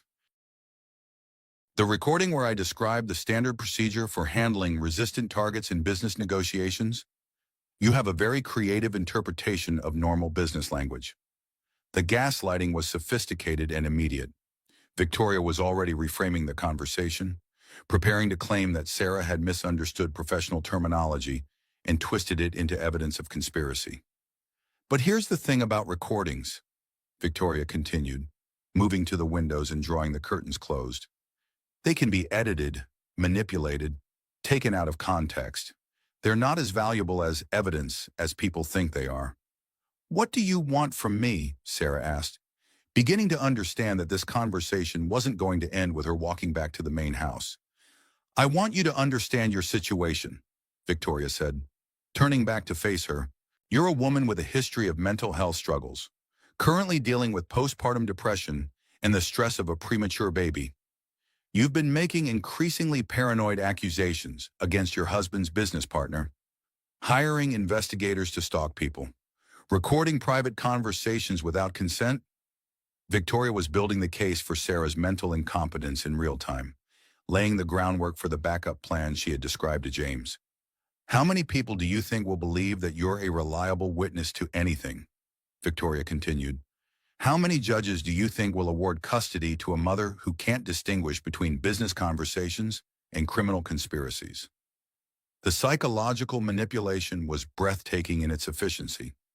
Victoria was simultaneously threatening Sarah and making her question her own perceptions, exactly as she had done to Linda, Jennifer, and presumably Margaret Whitmore. But I'm not unreasonable, Victoria said, settling into the chair across from Sarah. I'm prepared to offer you a very generous settlement, enough money to start over somewhere else, build a new life, maybe even find a new husband who actually wants to be married to you. And Emily, Sarah asked. Emily will be raised by her father and stepmother in a stable, loving environment. You'll have supervised visitation. Of course, we're not monsters. The casual way Victoria discussed taking Sarah's daughter was almost worse than the threats. This was just business to her. Another family to be reorganized according to her preferences and profit margins. What if I say no? Sarah asked. Victoria's smile returned, cold and predatory. Then you'll discover exactly how difficult life can become for a woman with your particular vulnerabilities, mental health crises, financial difficulties, social isolation, legal troubles. These things have a way of escalating quickly. You're threatening me. I'm explaining reality to you. You have two choices: accept the generous settlement and disappear gracefully, or fight a battle you cannot win against people who have more resources and fewer scruples than you can imagine. Victoria stood and moved to a desk in the corner of the room, returning with a folder full of documents. Custody agreement, financial settlement, and a very comprehensive non-disclosure agreement. Everything you need to start your new life. Sarah opened the folder and found herself staring at legal documents that would essentially erase her from Emily's life. The custody arrangement granted James full physical custody, with Sarah receiving 4 supervised visits per year. The financial settlement was substantial, but came with restrictions that would prevent her from living anywhere near Emily or James. The non-disclosure agreement was the most chilling document, prohibiting Sarah from discussing any aspect of her marriage, divorce, or James's business relationships with anyone, ever. Violation would result in the immediate forfeiture of all settlement money and additional financial penalties that would bankrupt her. "This is insane," Sarah said, staring at documents that would legally transform her from a mother into a stranger. "This is business," Victoria corrected. "Sign the papers. Sarah, take the money. Start over somewhere else. It's more than most of James's previous wives received." The casual reference to multiple previous wives hit Sarah like a physical blow. Previous wives. Victoria's smile widened. "Did you think you were James's first marriage? His first wife died in a car accident after filing for divorce. His second wife committed suicide after losing custody of her children. Your wife number 3, Sarah. And you're going to be the smart one who walks away while she still can." The room seemed to tilt around Sarah as she processed what Victoria was telling her. James wasn't just an unfaithful husband. He was a serial predator who used marriage to acquire assets and eliminate inconvenient wives when they were no longer useful. "Look around this room, Sarah," Victoria said, gesturing to the comfortable living space. "This isn't a guest house. This is my home. I've been living here for 2 years, not 18 months. James brought me here to replace you before Emily was even conceived." Sarah's mind reeled as she tried to reconcile this information with everything she thought she knew about her marriage and her life. "Emily wasn't a miracle baby," Victoria continued. "She was a business decision. James needed another child to complete his image as a successful family man. You were the incubator. Nothing more." The psychological assault was comprehensive and devastating. Victoria was systematically destroying every foundation of Sarah's identity, her role as a wife, her purpose as a mother, her understanding of her own life story. But as Sarah sat in that room, listening to Victoria dismantle her reality with casual cruelty, she realized something important. Victoria was taking too long, revealing too much, enjoying herself too thoroughly. Predators made mistakes when they thought they had complete control over their victims. And Sarah's phone had been recording everything. The wine cellar beneath the Morrison mansion had been James's pride when they bought the property 5 years ago. He had spent weeks selecting the perfect bottles, installing climate control systems, and creating what he called their private sanctuary for entertaining important clients. Sarah had always found the space claustrophobic, with its stone walls and single entrance. But tonight she was grateful for its structural integrity as she tested every surface for weaknesses. Victoria had locked her in the cellar 3 hours ago, after Sarah had refused to sign the custody documents and instead demanded proof of Victoria's claims about James's previous wives. "You need time to think," Victoria had said with false sympathy. "Time to understand that cooperation is your only option." But Victoria had made a crucial error. She had underestimated both Sarah's resourcefulness and her preparation for exactly this kind of situation. Sarah's phone had died after recording 2 hours of Victoria's threats and revelations, but not before uploading everything to the cloud storage system Maria had insisted she configure. More importantly, Sarah had been wearing the small recording device Linda had given her, designed to look like a fitness tracker but actually capable of transmitting audio directly to Detective Coleman's task force. The law enforcement team had been listening to everything in real time. As Sarah explored her prison, she found evidence that this cellar had been used for more than wine storage. Behind the vintage Bordeaux collection, she discovered a small room that had clearly been set up as temporary living quarters: a cot, a chemical toilet, boxes of non-perishable food, and a collection of personal items that didn't belong to anyone in the Morrison family. Among the personal effects, Sarah found something that made her blood run cold: a driver's license belonging to Margaret Whitmore. The woman Detective Coleman had claimed was missing, but Margaret wasn't missing.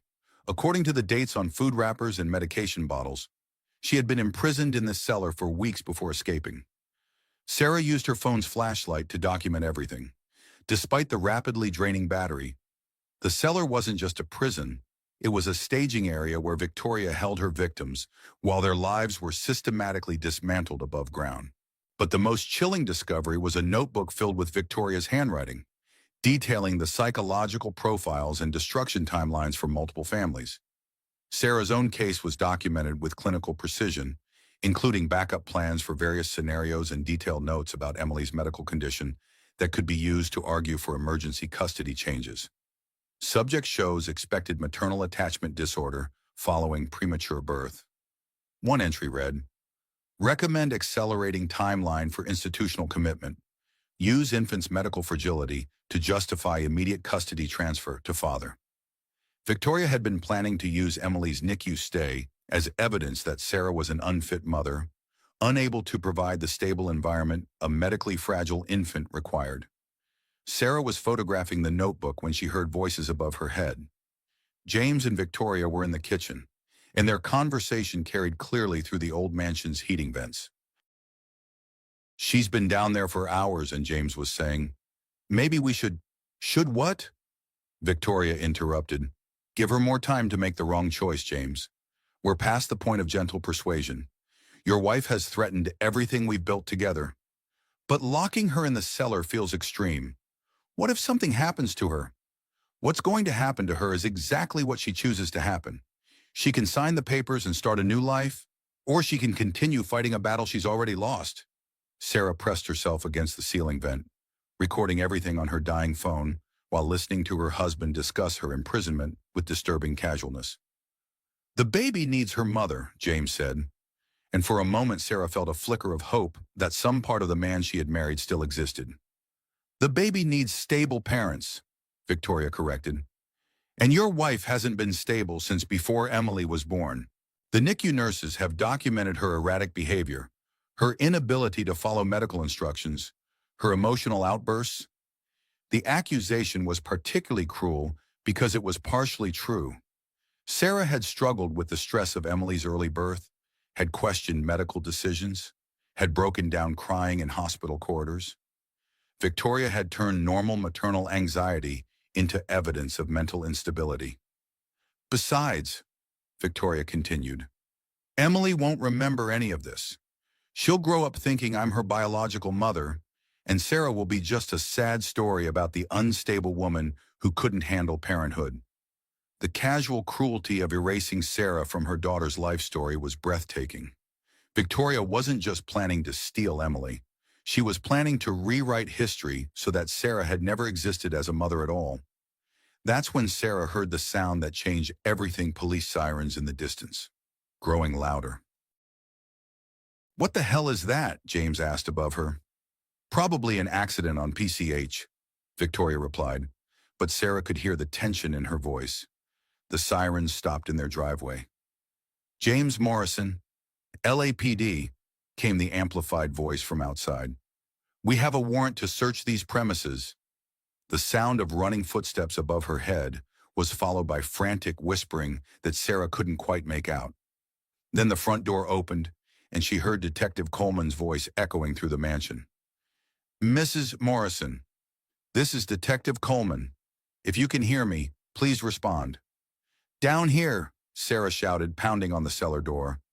"I'm in the wine cellar."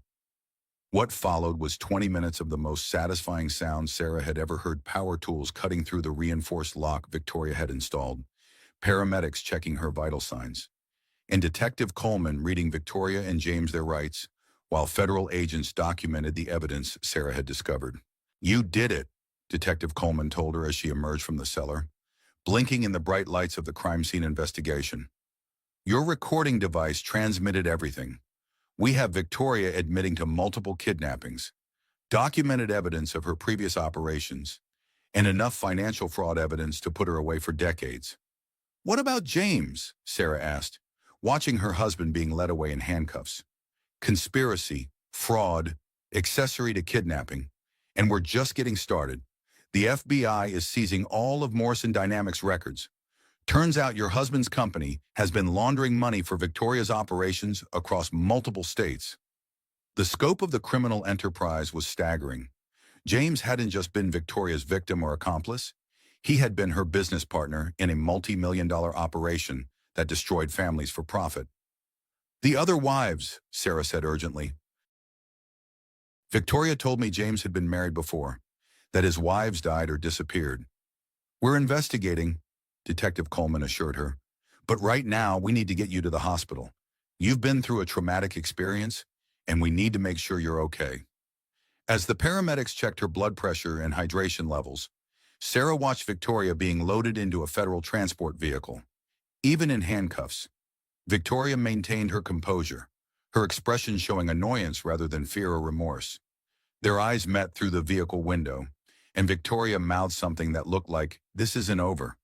But Sarah just smiled and held up her phone, showing Victoria the cloud storage confirmation that proved every word of their conversation had been preserved as evidence. This time, Victoria had picked the wrong victim. 3 hours later, Sarah was back in the NICU, holding Emily while Dr. Chen updated her on the baby's progress. Emily was finally strong enough to come home. Ironically, on the same day that Sarah's home had been revealed as the center of a criminal conspiracy. "She's been asking for you," Dr. Chen said, settling into the chair beside Sarah's rocking chair. "Babies know their mother's voices, their scent, their heartbeat. Emily knows exactly who you are." Sarah looked down at her daughter, who was staring up at her with the intense focus that premature babies often displayed, as if they understood that attention was a survival skill. "We're going to be okay," Sarah whispered to Emily. "We're going to build a life that nobody can take away from us." As the news crews gathered outside the hospital and reporters began telling the story of the billionaire's wife who had exposed a multi-state fraud conspiracy, Sarah realized that her midlife betrayal story had become something completely different. She was no longer the victim of someone else's manipulation. She was the survivor who had fought back and won. 1 year later, Sarah Morrison stood in the sunlit conference room of her new offices in downtown Santa Monica, looking out at the Pacific Ocean while preparing for the most important presentation of her professional life. The space was smaller than what she had been accustomed to as James's wife, but every square foot belonged to her, earned through her own work and vision. Morrison Advocacy Services had grown from an idea born in Emily's NICU room into a thriving consultancy that specialized in protecting vulnerable families from predatory relationships. Sarah's client list included wives who had discovered affairs, parents dealing with manipulative partners, and adult children protecting elderly parents from financial scams. Mrs. Morrison, her assistant, Rebecca, appeared in the doorway. "The documentary crew is ready for your interview." Sarah smoothed her navy blue blazer, a power suit she had bought with her own money, and walked toward the conference room where the cameras waited. Netflix had approached her 6 months ago about telling her story as part of a larger documentary series about financial fraud and domestic manipulation. The producer, a sharp-eyed woman named Caroline Walsh, had promised to focus on survival and empowerment rather than victimization. "The thing people need to understand," Sarah said as the cameras rolled, "is that predators like Victoria don't just target weak or naive women, they target competent, successful women during vulnerable periods and then systematically undermine their confidence and support systems." The interview lasted 2 hours, covering everything from Sarah's initial discovery of the affair to the federal investigation that had ultimately connected Victoria to criminal networks in 12 states. Victoria was currently serving a 25-year sentence in federal prison, while James had been sentenced to 15 years for conspiracy and fraud. "What would you say to women who might be experiencing similar manipulation?" Caroline asked as they wrapped up the session. "Trust your instincts," Sarah replied without hesitation. "If something feels wrong, investigate. If people tell you you're being paranoid, investigate harder. And if someone tries to isolate you from your support system, that's the biggest red flag of all." After the crew left, Sarah had 30 minutes before her next client meeting. She used the time to call Dr. Chen, who had become an important part of her life in ways she never could have anticipated during Emily's hospitalization. "How did the interview go?" Michael asked. They had been dating for 6 months, taking things slowly while Emily adjusted to having a new person in their lives. "Good, I think. Strange to talk about the worst period of my life and feel grateful for it at the same time." That's called growth, Michael said with the gentle humor that had first attracted her to him. Are we still on for dinner tonight? Emily's been asking about Uncle Mike all day. Sarah smiled at the nickname Emily had given him. At 18 months old, her daughter was thriving, meeting all her developmental milestones despite her premature birth. The trauma of her first weeks of life had been replaced by the security of knowing she was wanted, protected, and loved unconditionally. We'll pick you up at 7, Sarah confirmed. Emily wants to show you her new book. The client meeting that afternoon was with a woman whose story sounded depressingly familiar, a successful attorney whose husband had recently hired a young, attractive business partner who seemed to understand him in ways his wife apparently couldn't. The woman, Patricia, looked exactly as Sarah had once looked, expensively dressed, well-maintained, and carrying the particular exhaustion of someone who was fighting a battle she didn't fully understand. I know I sound paranoid, Patricia said, twisting her wedding ring nervously. My husband keeps telling me I'm imagining things, that I'm jealous for no reason. Tell me about your instincts, Sarah said, settling back in her chair. What specifically feels wrong for the next hour? Patricia described the same patterns Sarah had experienced, the gradual erosion of her role in her husband's life, the increasing importance of the business partner, the subtle ways her concerns were dismissed as emotional overreaction. Here's what we're going to do, Sarah said, pulling out a folder. We're going to document everything: financial records, communication patterns, travel schedules, anything that seems unusual. And we're going to do it quietly, professionally, and thoroughly. Hey, what, you really think I'm not crazy? Patricia asked, and Sarah heard the same desperate need for validation that she had felt during her own investigation. I think you're a smart woman who recognizes manipulation when she sees it, Sarah replied. And I think we're going to protect your family before any real damage is done. As Patricia left with a detailed action plan and the contact information for Maria Gonzalez, Sarah felt the deep satisfaction that came from turning her own trauma into protection for others. Every woman she helped was a small victory against the Victorias of the world. The evening with Michael and Emily was exactly the kind of simple happiness Sarah had learned to treasure. They cooked dinner together in her new townhouse in Manhattan Beach, with Emily helping by banging pots and adding random ingredients to the salad. Michael was patient with Emily's toddler chaos and genuinely interested in Sarah's work, asking thoughtful questions about her cases without pressing for details she couldn't share. I have new, Michael said as they cleaned dishes, while Emily played with blocks on the kitchen floor. The hospital offered me the position as head of the NICU department. Michael, that's wonderful, Sarah said, turning to hug him. You deserve it completely. There's just one thing, he continued, looking slightly nervous. The position would require me to relocate to San Francisco. It's an amazing opportunity, but it would mean leaving Los Angeles. Sarah felt a familiar flutter of anxiety, the old fear of abandonment that Victoria's manipulation had embedded in her psyche. But this time, instead of panicking or trying to convince Michael to stay, she took a breath and examined her feelings rationally. How do you feel about the opportunity? She asked. Excited, Michael admitted. It's everything I've worked toward professionally, but I don't want to leave you and Emily. I don't want to end what we're building together. Sarah looked at Emily, who was stacking blocks with intense concentration, and then at Michael, who was watching her with the kind of patient attention she had learned to value above grand romantic gestures. What if we didn't have to choose? Sarah asked slowly. What if Morrison advocacy expanded to Northern California? I've been getting inquiries from women in the Bay Area. Michael's face lit up with surprise and hope. You would consider moving. I would consider building something bigger, Sarah corrected. Something that could help more people in more places. As they talked through the logistics and possibilities, Sarah realized that this was what healthy relationships look like. Two people making decisions together, supporting each other's goals, building something larger than either could create alone. It was the complete opposite of everything she had experienced with James, who had made unilateral decisions about their life while consulting with his mistress about strategy. Later that evening, after Emily was asleep and Michael had gone home to his own apartment, Sarah sat in her home office reviewing client files and planning the next phase of her business expansion. Her phone buzzed with a text from an unknown number, and for a moment her heart rate spiked with the old fear that Victoria had somehow made contact from prison. Instead, the message was from Margaret Whitmore. Saw the Netflix announcement. Proud of you for telling our story. Coffee next week.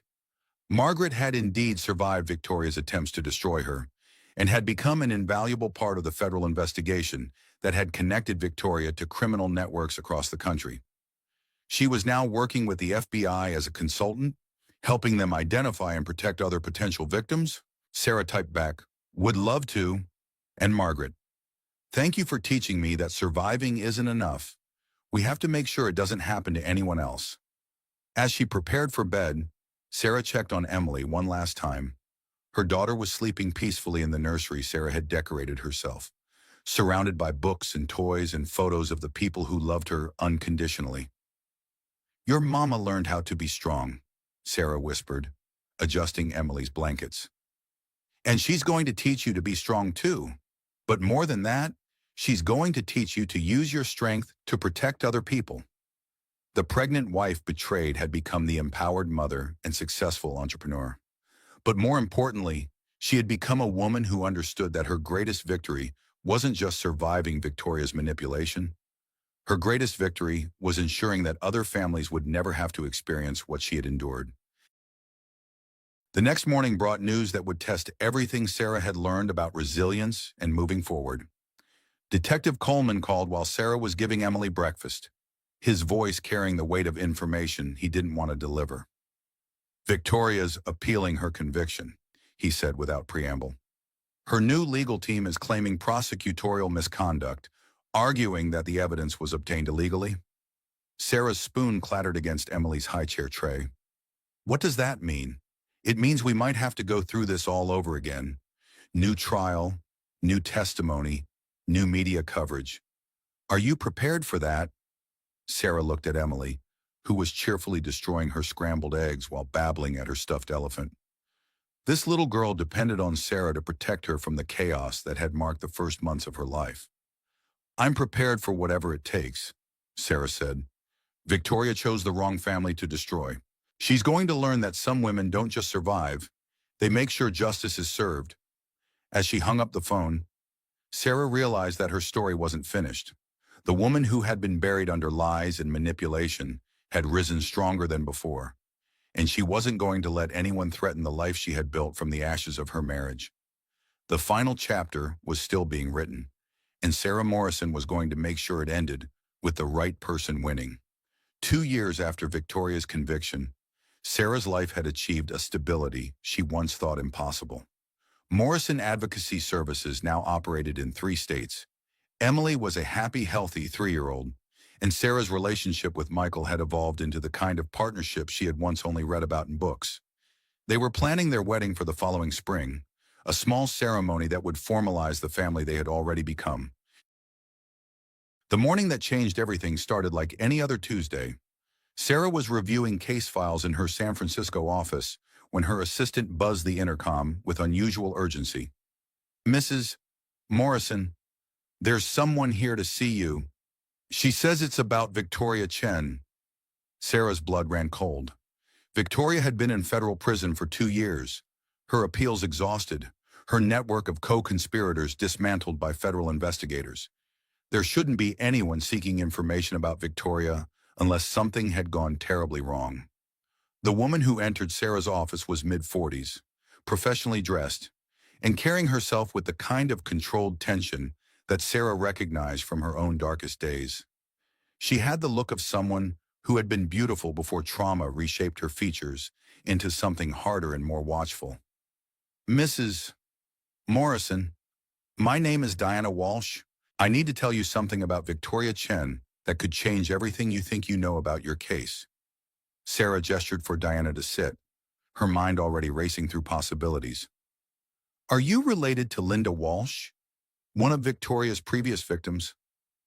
"Linda Walsh was my sister," Diana said, her voice steady despite the emotion behind it. And she wasn't just Victoria's victim, she was her partner. The words hit Sarah like a physical blow. Linda, the woman who had sat in Emily's NICU room offering support and guidance, who had helped Sarah understand Victoria's patterns and build her case against her, had been Victoria's accomplice. That's impossible, Sarah said. Linda helped me expose Victoria. She provided evidence, connected me with other victims. She provided carefully selected evidence that supported the narrative Victoria wanted you to believe, Diana corrected. My sister has been working with Victoria for 7 years, playing the role of the sympathetic previous victim while actually helping Victoria refine her techniques. Diana opened a folder and spread documents across Sarah's desk. Bank records, communication logs, travel itineraries that showed Linda and Victoria had been in constant contact throughout Sarah's investigation. Every piece of advice Linda gave you, every warning about Victoria's methods, every bit of support she provided was designed to guide your response in exactly the direction Victoria wanted. Sarah stared at the evidence, her mind struggling to process the implications. But Victoria was convicted. She's in prison. Victoria is exactly where she wants to be, Diana said grimly. Federal prison was always part of her exit strategy. She's been running this operation for too long, making too much money, attracting too much attention. Getting convicted allowed her to disappear from public scrutiny while her network continues operating. Network. Victoria wasn't working alone. Mrs. Morrison, she was the public face of an organization that specializes in relationship fraud. While she's in prison, Linda and others are expanding operations, using Victoria's conviction as proof that the authorities have solved the problem. Diana pulled out a tablet and showed Sarah surveillance photos that made her stomach clench. Linda Walsh entering office buildings, meeting with women who looked remarkably like Sarah had 2 years ago, well-dressed, exhausted, desperately seeking help. Linda is using your story as her credential, Diana explained. She presents herself as the woman who helped expose Victoria Chen, the survivor who understands what victims are going through. Women trust her because she helped the famous Sarah Morrison. The psychological manipulation was even more sophisticated than Sarah had realized. Victoria hadn't just been running one con, she had been running a meta-con that used her own conviction as cover for continued operations. How do you know all this? Sarah asked. Because Linda recruited me 6 months ago, Diana said. She approached me after my husband left me for his business partner, offering to help me investigate what she called professional relationship destroyers. She wanted me to infiltrate the organization, gather evidence from the inside. But you're here instead of working with her. Because I discovered something Linda doesn't know, I know, Diana said, pulling out a final document that made Sarah's hands shake as she read it. The document was a psychological evaluation dated 3 weeks ago, written by a Dr. Patricia Moreau at the Federal Correctional Institution where Victoria was serving her sentence. But it wasn't an evaluation of Victoria's mental state. It was an evaluation of Sarah's. Victoria has been conducting remote psychological profiles of her victims from prison, Diana explained. She's been using prison communications to coordinate with Linda, who's been gathering detailed information about your new life, your relationship with Dr. Chen, your business operations, even Emily's development and daily routines. The evaluation read like a stalker's manifesto, documenting Sarah's habits, vulnerabilities, and emotional triggers with clinical precision. Victoria knew about Michael's job offer, Emily's preschool schedule, Sarah's client meetings, and her plans for expanding Morrison advocacy services. They're not finished with you, Diana said. Victoria's original plan was interrupted by her arrest, but she's been adapting it from prison. Linda has been positioning herself to destroy everything you've built, using the trust and credibility she gained by helping you. Sarah felt the familiar wave of nausea that had accompanied every revelation about the scope of her manipulation. What's their endgame?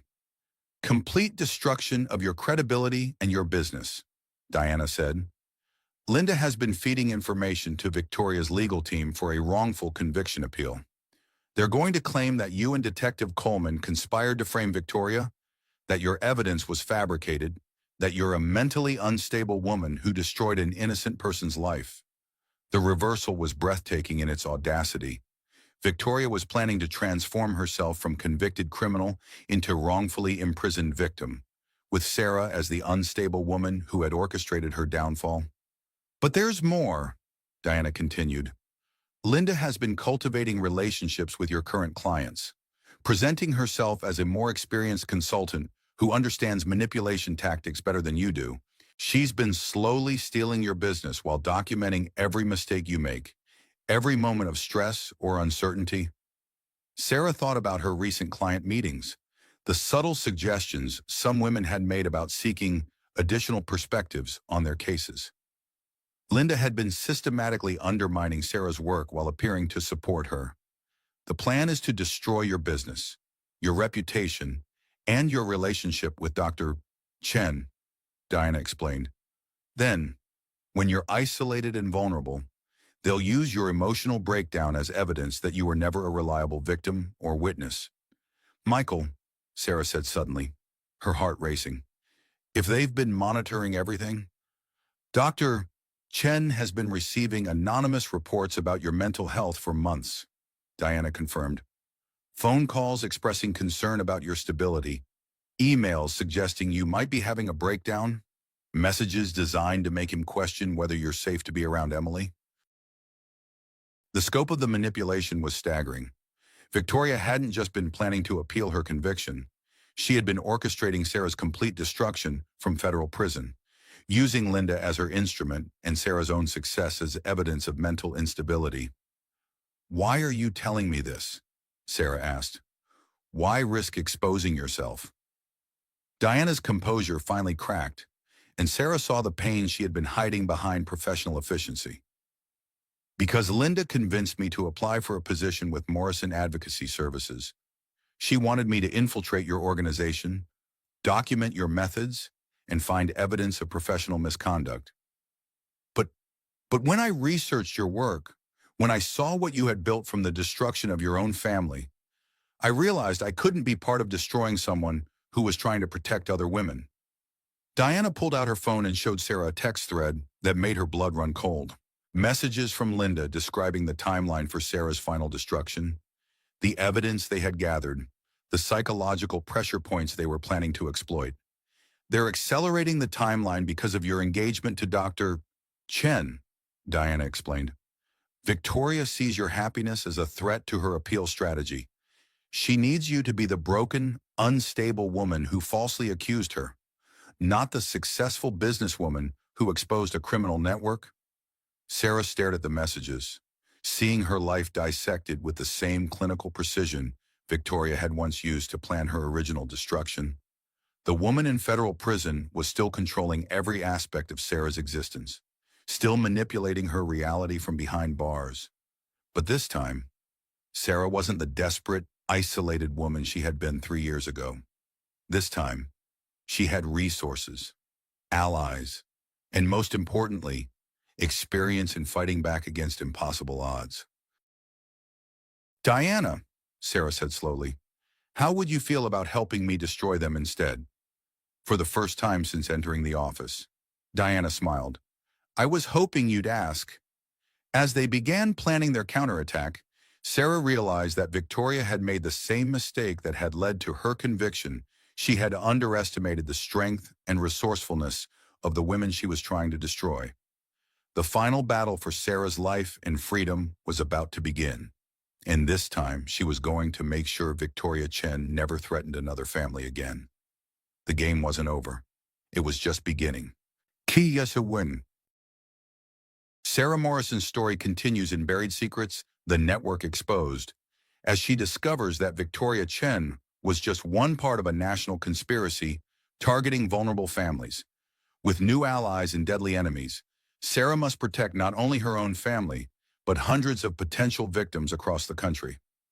Will Sarah's fight for justice finally end the network that destroyed so many lives, or will Victoria's final gambit succeed in destroying everything Sarah has fought to build? The truth about the mansion's buried secrets is darker than anyone imagined, and Sarah Morrison is the only woman who can expose them all.